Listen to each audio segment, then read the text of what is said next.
Nossa, eu tava vendo esse livro e é muito engraçado, né? Porque todas as histórias, as princesas e blá blá blá blá blá blá, que a gente já sabe, Sim. elas casam, aí depois elas vivem felizes para sempre com o mesmo príncipe.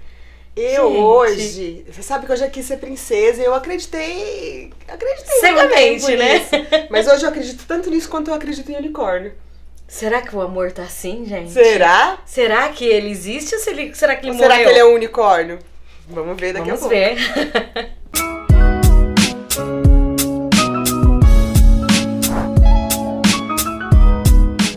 Sabe aquela música que a gente canta pra caramba? O amor é o calor que aquece a alma. Gente, a gente tá no século XXI, uma vida extremamente corrida, muitas novidades, vamos dizer assim, na nossa geração. Será que realmente o amor ainda ele aquece a alma? Ou será que ele está esquecido, que as pessoas não se amam mais? Hoje, no nosso programa, a gente vai falar sobre o amor. Esse amor, Dani, que será que a gente precisa dele mesmo nesse mundo tão transformador que a gente vive? A gente está aqui hoje com a psicanalista Dagmar Silva Castro. Obrigada, Dagmar, pela sua presença. Obrigada, Juliana. E vamos falar sobre Obrigada por ter aceitado Obrigada. vir aqui bater um papo com a gente e falar de um tema tão, né? Tão maluco, acho que a gente nunca pensou nisso, né? Eu nunca É. parei pra pensar. O amor.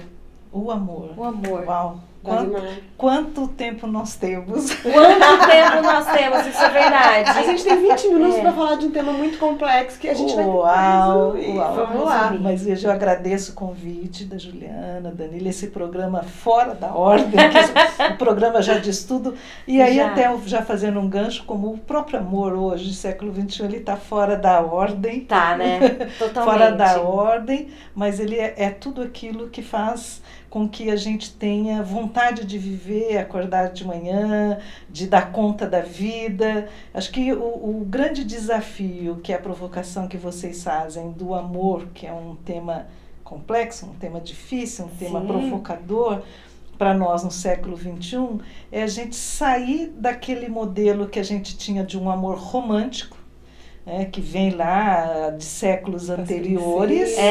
No final Isso, as princesas que você vai amar por toda a vida.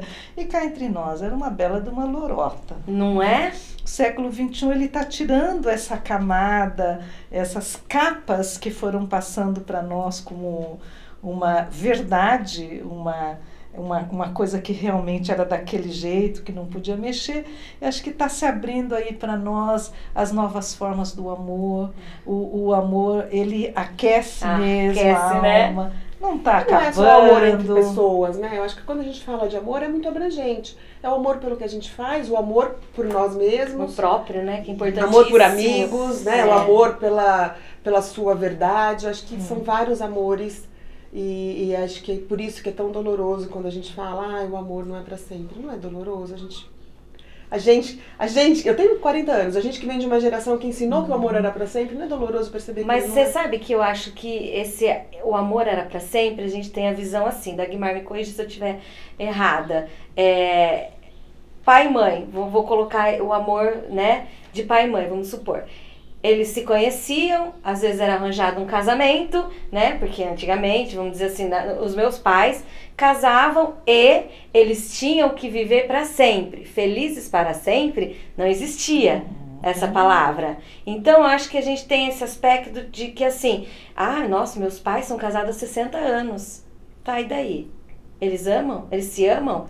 Então, às vezes, a gente acaba fazendo essa comparação, né? Que o amor, antigamente se amava mais, porque os casamentos duravam. Agora, hoje em dia, os casamentos duram 3 meses, 6 meses. E às vezes essa relação de estar junto por 60 anos, ela estava ancorada no ódio. Exatamente! Querendo ou não, Não é? A gente tem que entender um pouco como que está essa questão das relações hoje. Né?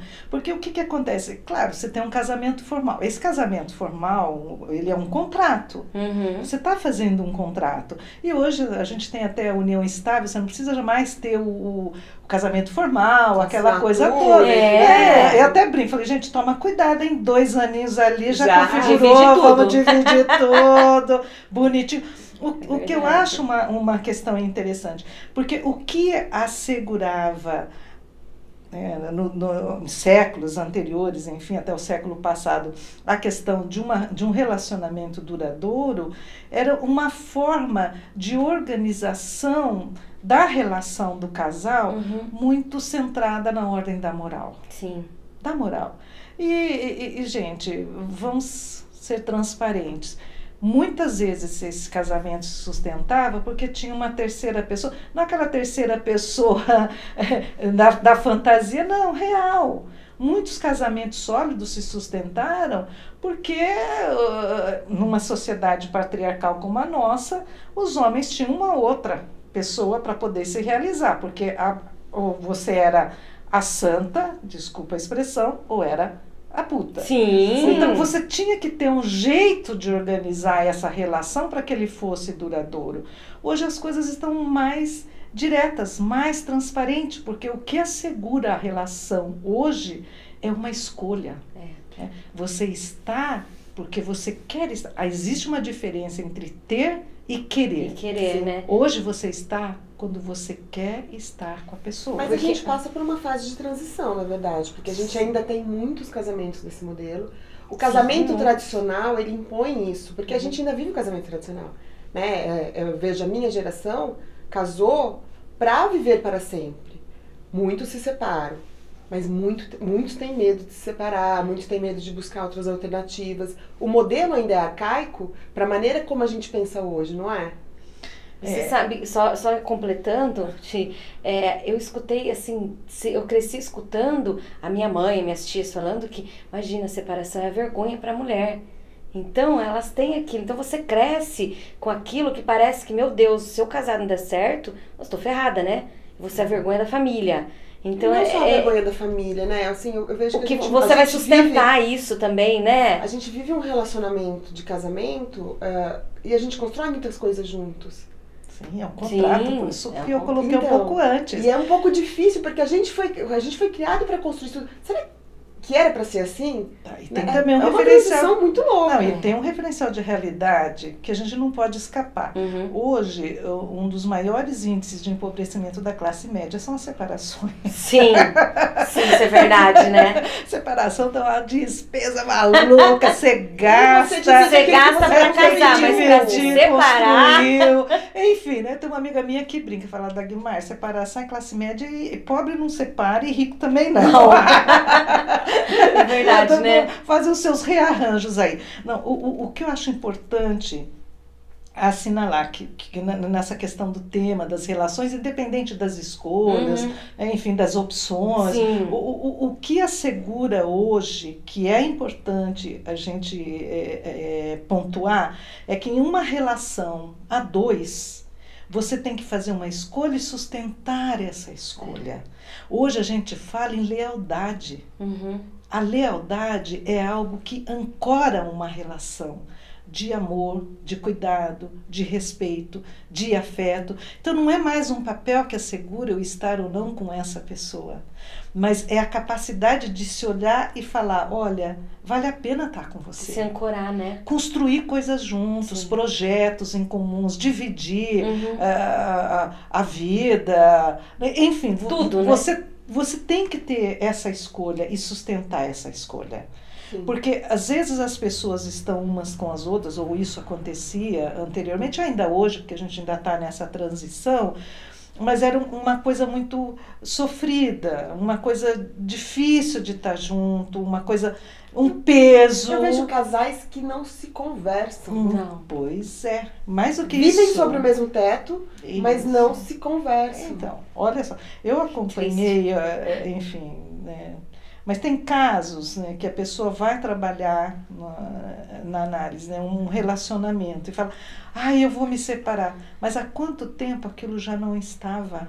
Porque você não decide se separar da noite pro dia, né? Há quanto tempo já vinham escamoteando a relação, a vida do outro, ou da outra. você tem que fazer escolhas, né? Eu sempre brinco que a vida é curta, a vida é rara e a vida é cara. Cara não no sentido monetário. Cara, porque é um bem tão precioso que você tem que fazer uma escolha e sustentar essa escolha. E nessa escolha, o amor, ele tem que estar presente. Não aquele romântico, porque aquele lá, o beijinho que vem, que me acorda... Esquece. Esquece. O amor, hoje, para mim, ele se sustenta na inteireza. E num princípio ético de compromisso e de responsabilidade por esse compromisso que você assume. Por estar com aquela pessoa. Quando a gente faz uma escolha e a gente muda de ideia,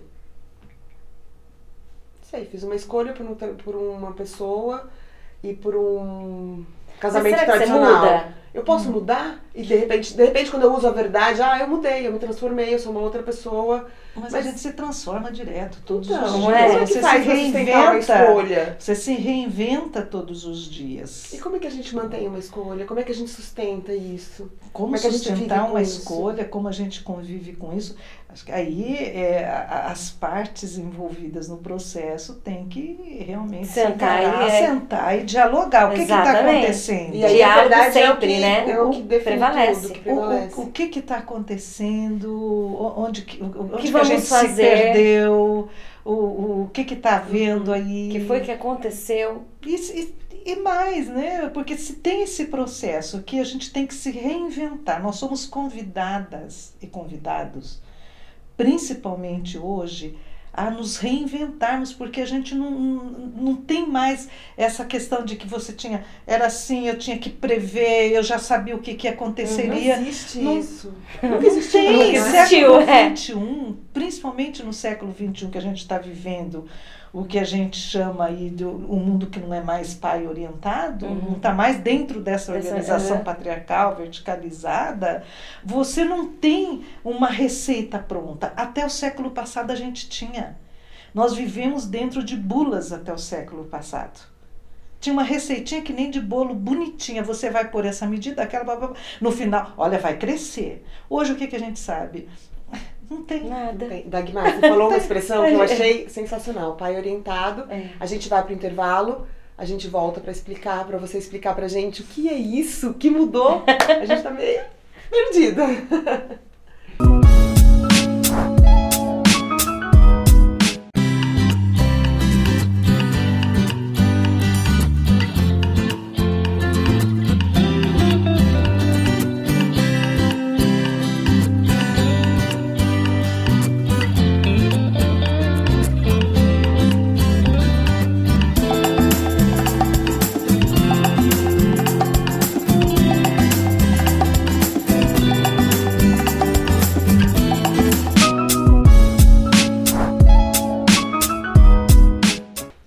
Doutora Dagmar, posso te chamar assim? Pode também. Explica pra gente, porque é muito novo, o significado desse pai orientado. O que seria, pra gente entender melhor? Bom, a gente estava falando um pouco antes da questão das receitas. Isso. As receitas prontas. Tudo isso vem no bojo do que a gente chama da modernidade. Até a modernidade, você tem uma forma de organização de mundo que ela é pai orientada, principalmente naquilo que a gente chama judaico-cristã. Sim. No Ocidente, tem essa realidade, essa configuração. O que seria isso? O patriarcado. Você tem um mundo verticalizado.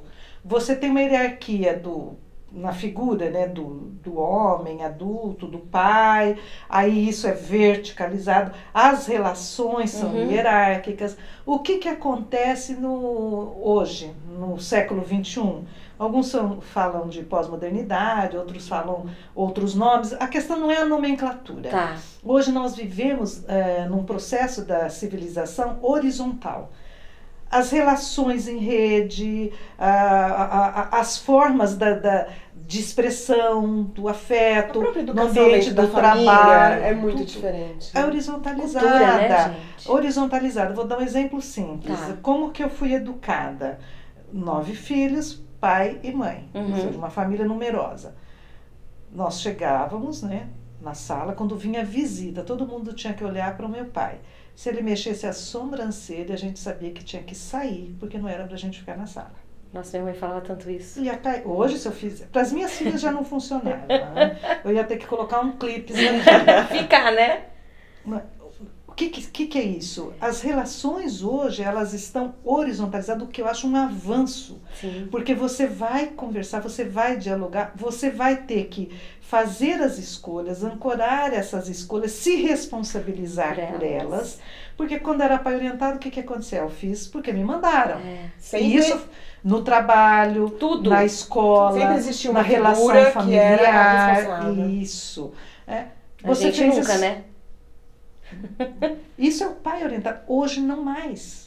Hoje não mais. Entendi. Você não tem essa lógica que rege o processo da civilização. O que eu acho lindo é que, assim, não sei se é uma percepção minha, se ela tá certa, mas essa mudança, ela acontece de baixo para cima, né? Ela vem do filho, da geração, pro pai. O filho ensina o pai. Quando você fala, por exemplo, para as minhas filhas já não funcionava, porque já é uma geração que não aceitava esse tipo de relacionamento. São muito mais evoluídos que a como gente.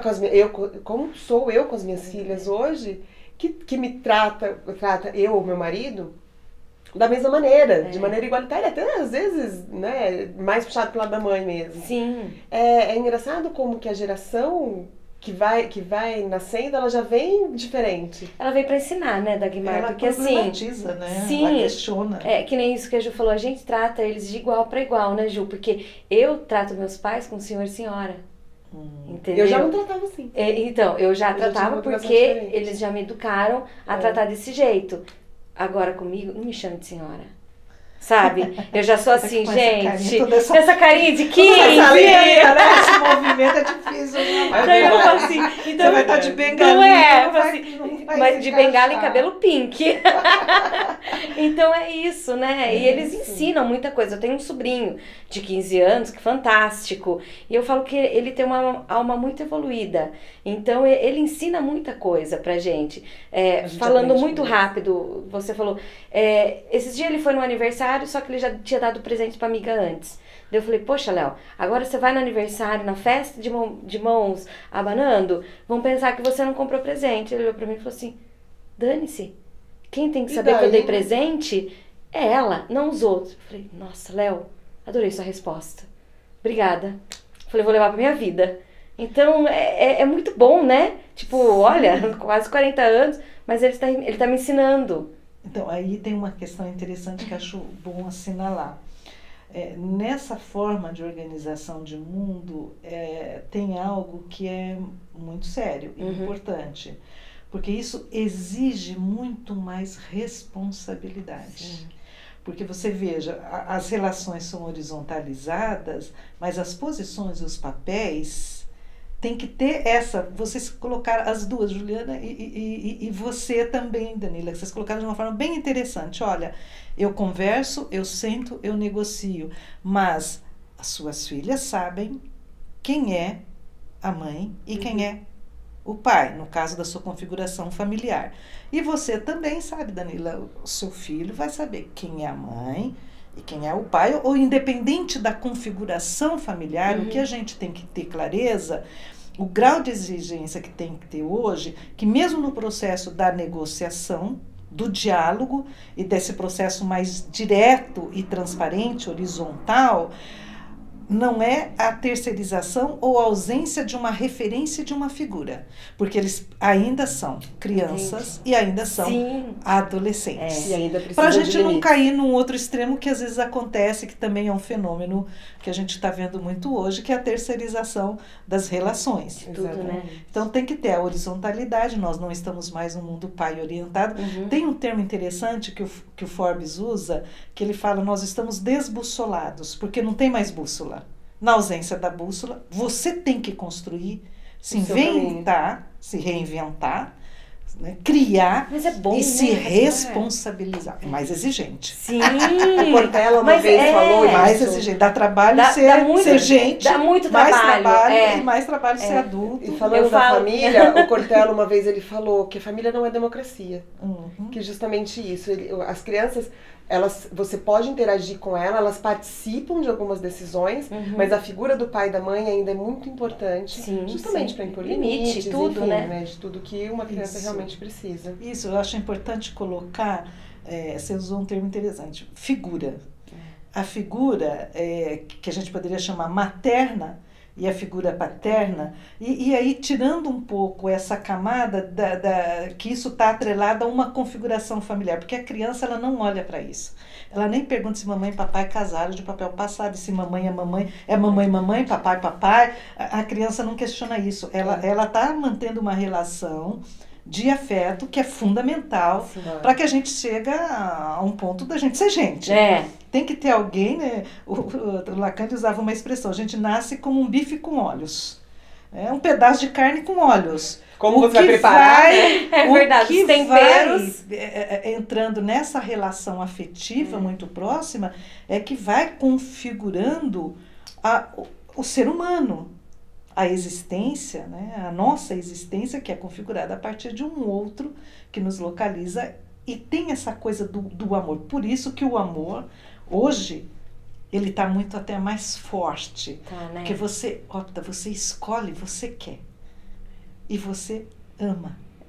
E é tão bonito, né, a gente falar, eu conheço a Ju há muitos anos, assim, então a gente fala, Ju, nossa, Ju, eu amo você.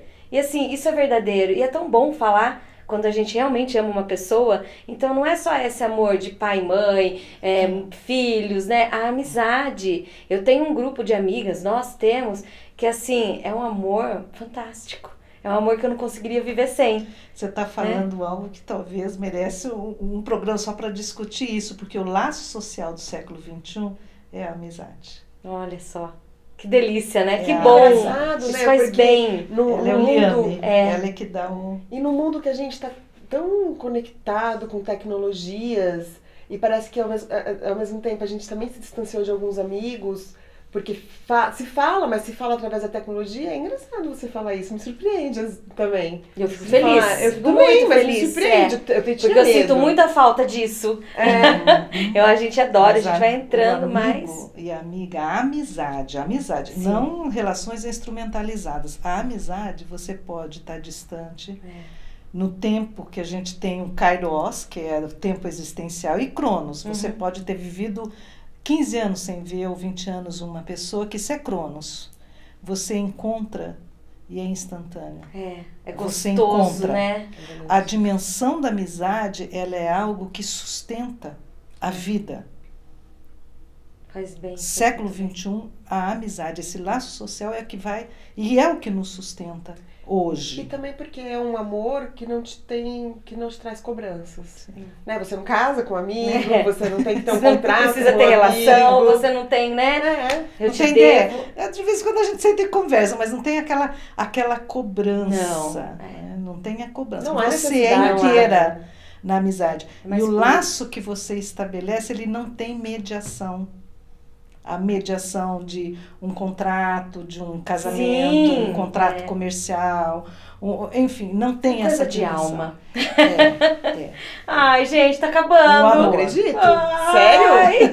Sério, Gabriel, que tá acabando? Mentira! O Gabriel olha pra mim e faz assim, ó. Magoei. Tá acabando. Olha, eu só vou falar rapidinho, porque a Dagmar vai terminar o programa com uma mensagem pra gente, né? E assim, então, né, Ju, que bom. O amor ainda está no ar, gente. A gente ama mais. Isso que é mais importante, com mais intensidade. Talvez mais coisas, né? Eu acho que a gente se apropria de mais coisas e a gente se ama. Sim. Né? Quando a gente que é o mais encontra né? isso, eu acho que é o mais importante. Falar de amor pra mim é muito legal, porque assim, eu sempre fui uma pessoa muito apaixonada pela vida, pelos projetos que eu encontrei no caminho, pelas pessoas. E eu acho que o amor move o mundo. Nossa. Independente do século que a gente esteja. Né? O amor... A minha mãe sempre me ensinou a amar, a minha avó. Então, assim, a minha família, eu brinco que são muito beijoqueiros. Então, é de falar, filha, eu te amo, pai, eu te amo. Então, assim, o amor faz parte da minha vida. Então, talvez eu não é tão romântica. Mas, assim... São coisas diferentes, né? São coisas bem mas, diferentes. Assim, o amor é maravilhoso. Gente, então agora... Fiquem com a mensagem da Dagmar. Se inscreve no canal. Não se esqueça de se inscrever no canal. Ativa lá o sininho, Sininho, né? sininho. Pra você receber quando tiver Eu vou comprar um vídeos sininho. novos. Pra todo mundo lembrar, Ju. Deixa seu comentário, a gente quer saber sobre o que você quer ouvir. Sobre o que a doutora Dagmar pode vir falar aqui com a E gente curte da nossa próxima. página, gente. Ah, e teremos novidade. Acho que no próximo programa a gente já pode falar. Pode? Acho que sim. Uhul. Então, gente, beijo. Até a próxima. Doutora, por favor, faça as honras. Clarice Lispector, minha amiga do presente, do passado e do futuro. Eu vou deixar uma frase para vocês que diz assim: não quero ter a terrível limitação de quem vive apenas do que é passível de fazer sentido. Eu não. Quero é uma verdade inventada. Ouse, tenha essa possibilidade de se descobrir, de se criar, de se inventar e de amar. A vida nos move. E ela que nos dá sentido, ela que nos promove e ela que faz com que a gente queira ser aquilo que a gente é e sustentar isso. Beijo grande para vocês. Que lindo! Tchau, gente. Obrigada. Tchau, tchau.